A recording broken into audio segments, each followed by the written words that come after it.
Today's episode is brought to you by Factor. The holiday season can be such a jam-packed, busy time. And you might be thinking, how am I going to fit in nutritious, flavourful meals to fuel me on these crazy busy days? Factor is America's #1 ready-to-eat meal delivery service. And they can help you to eat well for breakfast, lunch and dinner by offering chef-prepared, dietitian-approved, ready-to-eat meals delivered straight to your door. Sometimes when life gets too hectic, meal prepping ends up taking a back seat. But with Factor, you can skip the meal planning, the grocery shopping, the chopping, the prepping, the cleaning up, etc. and get Factor's fresh, never frozen meals delivered to your door. They are literally ready in 2 minutes. So all you have to do is heat it up and enjoy. You can choose from over 35 chef-crafted meals every single week. And these meals can be chosen to meet your specific preferences. So whether you are vegan or veggie or you want extra protein, whatever it is, head to factormeals.com/reallifeghoststories50 and use code reallifeghoststories50 to get 50% off. That's code reallifeghoststories50 at factormeals.com/reallifeghoststories50 to get 50% off.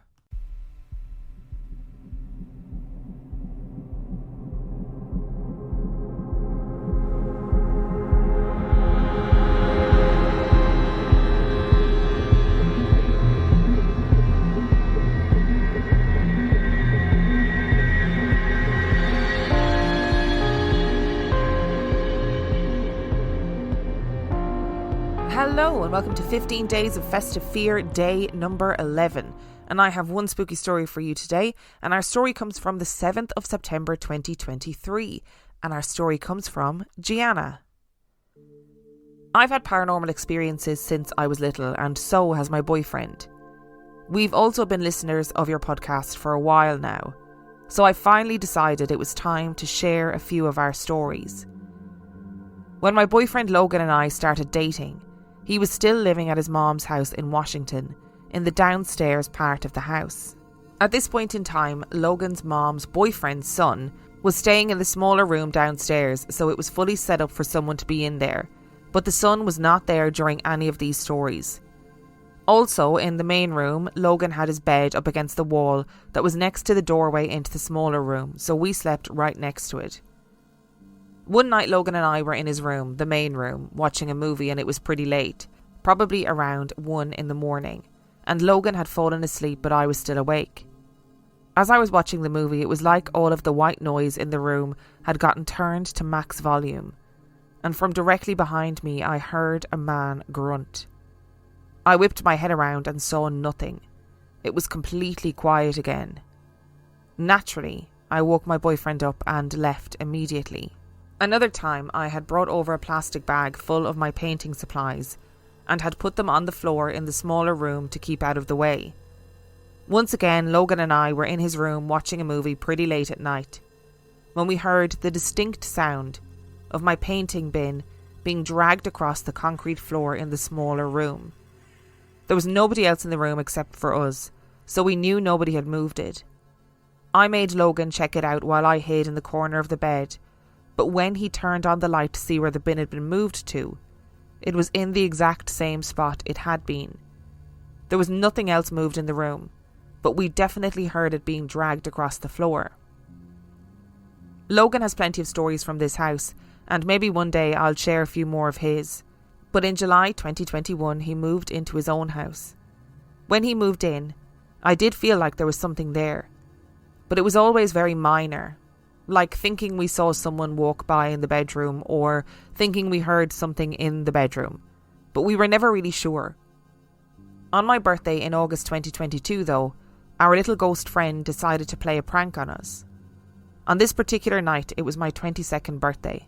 So we had some people come over and we went out to the bars. There were 6 people that went back to the house after the bars. And the things we did and the doors we went through are important to remember. The people that were in the house were me, my best friend, Logan, and Logan's co-worker, roommate and brother. Right when we got home, we had to help Logan's roommate to bed. So Logan, his brother and I opened his bedroom door and helped him into his room before going back to the living room. Logan's co-worker had brought clothes to change into after going out, so she opened the bathroom door in the living room and went in to change. I also wanted to change, so I opened the door to Logan's bedroom, used the bathroom and changed. Later in the night, my best friend and Logan's co-worker had left to go home, so the only people left at the house were Logan, his brother, his roommate and I, and his roommate was asleep in his room. We were all still a bit drunk, so we were just up talking about who knows what, and Logan's brother went to open his roommate's door to see if he was awake, and as he walked through the doorway, he tripped on a small can of green chilies that had been in the cabinet earlier, but was now in the dead centre of the doorway. We thought that was weird, but just kind of brushed it off. After seeing his roommate was still sleeping, he walked across the street to 7-Eleven to get some snacks. So it was just Logan and I that were in the living room. While we were talking, Logan looked at the bathroom door, and in the centre of the doorway was a can of black beans that again had been in the cabinet earlier. After noticing that, I had turned to look at the kitchen and noticed that every single cabinet door was wide open. And in the cabinet, closest to the living room, on the top shelf, was a box of cereal on its side that had previously been on the top of the refrigerator, which was now on the other side of the kitchen. At this point, Logan and I were definitely weirded out, and we started looking around a little bit more. We went to go into our bedroom, and in the dead freaking centre of the doorway was a bag of sugar that had just been in the back of the cabinet above the stove. Not exactly easy to grab out if you're playing a prank on somebody sitting less than 10 feet away from you.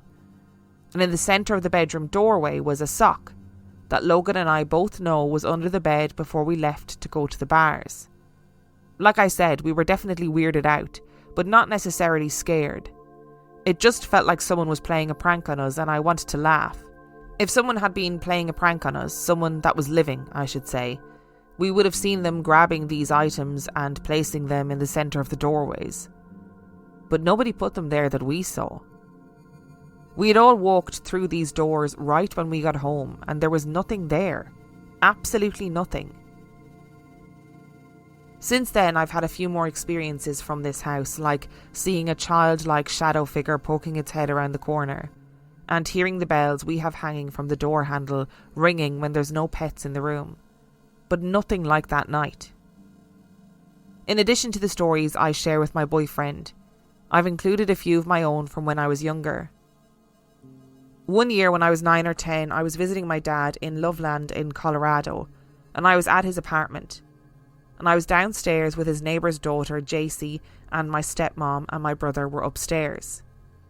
The master bedroom was directly above the living room where JC and I were.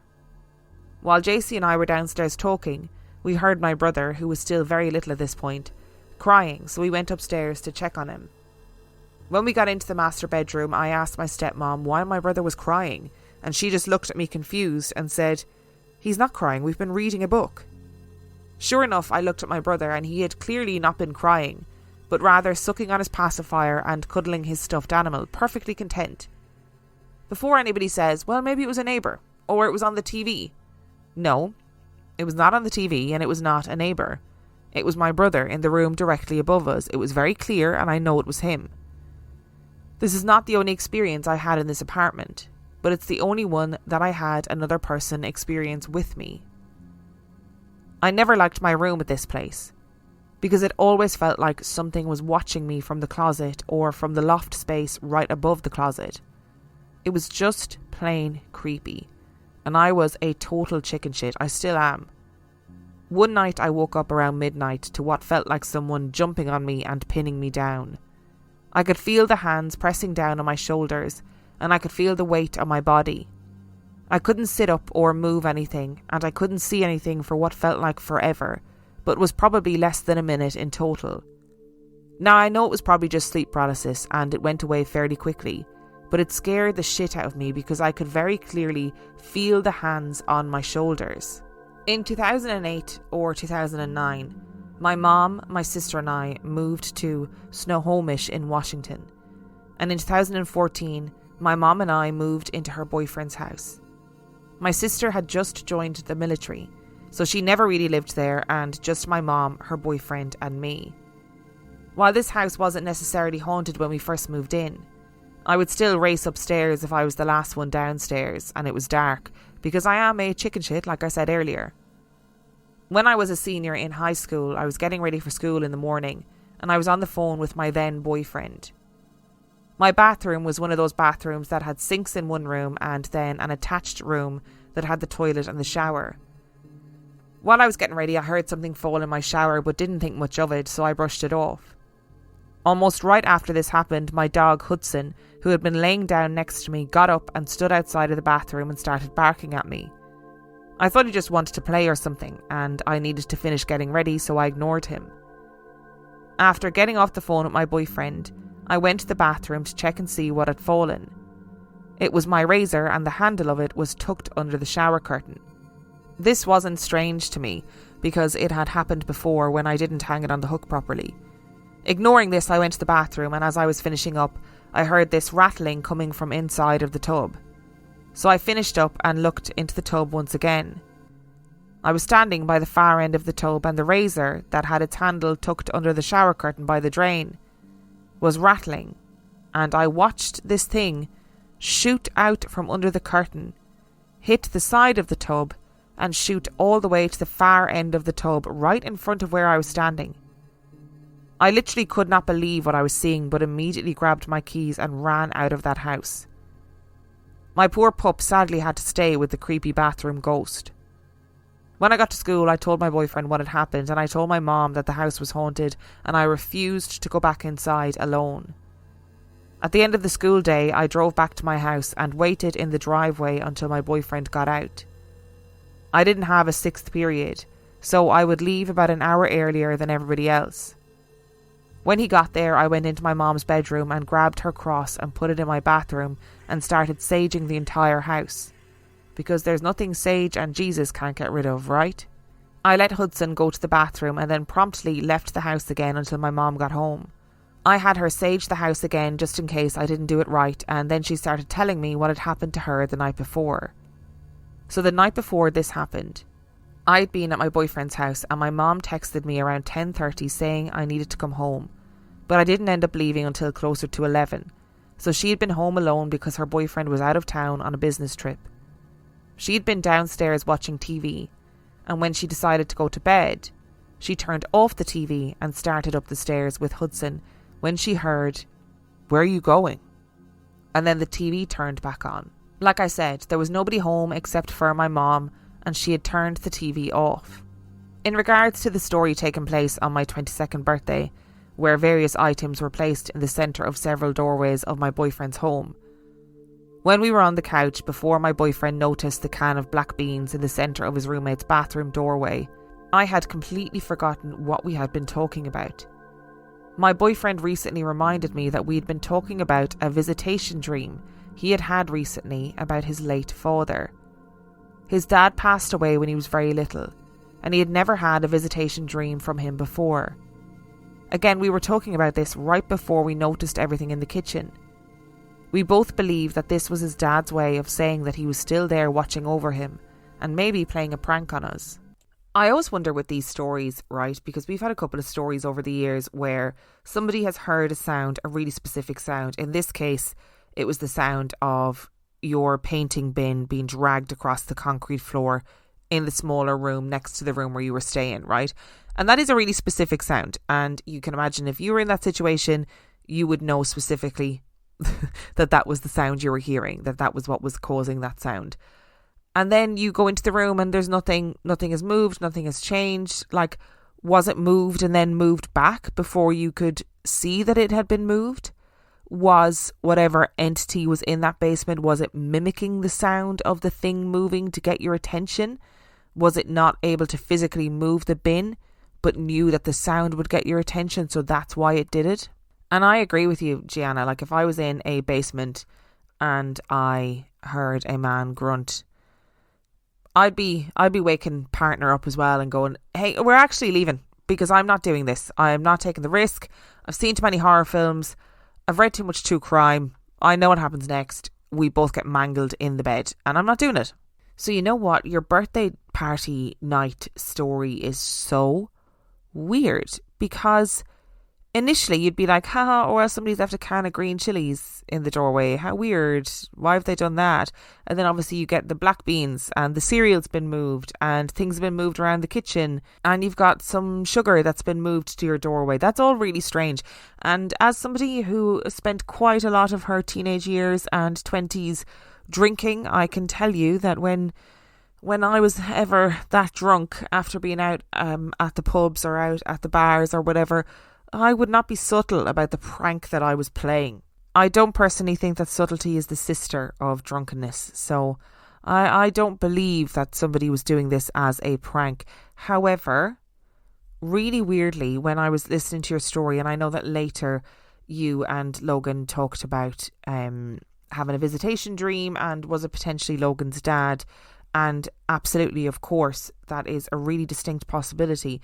But when you said that you had an experience of seeing a childlike shadow figure poking its head around the corner, I wonder if this is a child's idea of a joke. That you've got all these adults that are up in the middle of the night, whatever, having a lovely time, and this child wants to get attention. And if you've got kids, like kids do weird practical jokes, you know, because they don't quite understand humour yet. So I did wonder if it was actually a kid. And in regards to being in the house when you were like 9 or 10 and hearing your little brother crying upstairs and then going to check and see what he was crying about, it's like another mimic story, and I don't really know what to say about these mimic stories anymore. They're weird, and I can never quite figure out the intention. Like, is it an energy thing? Is it that, you know, obviously babies, when they cry, when they're upset, etc., does it put out a lot of energy that can then be mimicked later and replayed? When I find my lab coat, I will do some serious research and experimentation and find the answer. I find it absolutely wild that you physically saw whatever this poltergeist activity is. You saw the razor shoot out from under the curtain, hit the side of the tub, and then shoot all the way to the far end of the tub. Like, you saw that happening. You saw that poltergeist activity. I'd be doing the same thing. I'd be like, listen, I'm not going back to the house. I'm sorry. I don't live here anymore. I've moved out. I'm not doing this anymore. Wild. Thank you so much for listening to today's episode. Thank you to Gianna for sending in your story. Remember, the last story comes from the 7th of September 2023. And if you would like to send in your story, you can do so by emailing it to reallifeghoststoriespodcast@gmail.com. You can also check out the website reallifeghoststoriespodcast.com. And if you are desperate for some extra content, you can subscribe to the Patreon. That is patreon.com/reallifeghoststories, where for $5 a month or $2 a month, you get access to heaps of extra content, as well as every single main and mini episode completely ad-free. And on that note, I shall see you tomorrow.